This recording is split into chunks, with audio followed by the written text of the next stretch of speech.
Dollar সংকট, LC জটিলতা আর উচ্চ শুল্ক হারের কারণে চট্টগ্রাম বন্দর দিয়ে খেজুরের আমদানি গেল বছরের তুলনায় নেমে এসেছে অর্ধেকে।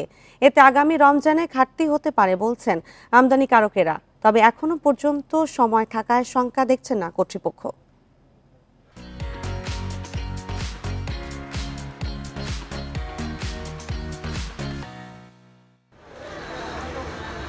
এই অর্থবছরের নভেম্বরের তৃতীয় সপ্তাহ পর্যন্ত চট্টগ্রাম বন্দর দিয়ে 23,639 টন খেজুর আমদানির অনুমতি চেয়েছেন আমদানিকারকেরা।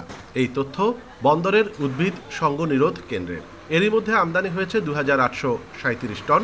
গত বছর একই সময়ে আনা হয়েছিল 4,500 টনের বেশি খেজুর। আমদানিকারকরা বলছে, আগে প্রতি কন্টেইনার খেজুরে 2 থেকে 3 লাখ টাকা শুল্ক দিতে হতো। সেখানে 2023 সাল থেকে কেজি প্রতি $2.5 থেকে $4 পর্যন্ত শুল্ক গুনতে হচ্ছে। এতে প্রতি কন্টেইনারে শুল্ক বেড়ে দাঁড়িয়েছে 60 থেকে 70 লাখ টাকা। এই কারণে আগ্রহ হারিয়েছেন ব্যবসায়ীরা। গত বছর থেকে খেজুরের ডিউটি কিন্তু এমনভাবে বাড়ালো যেটা সাধারণের ক্রয় ক্ষমতার ভিতরে আসলে নাই।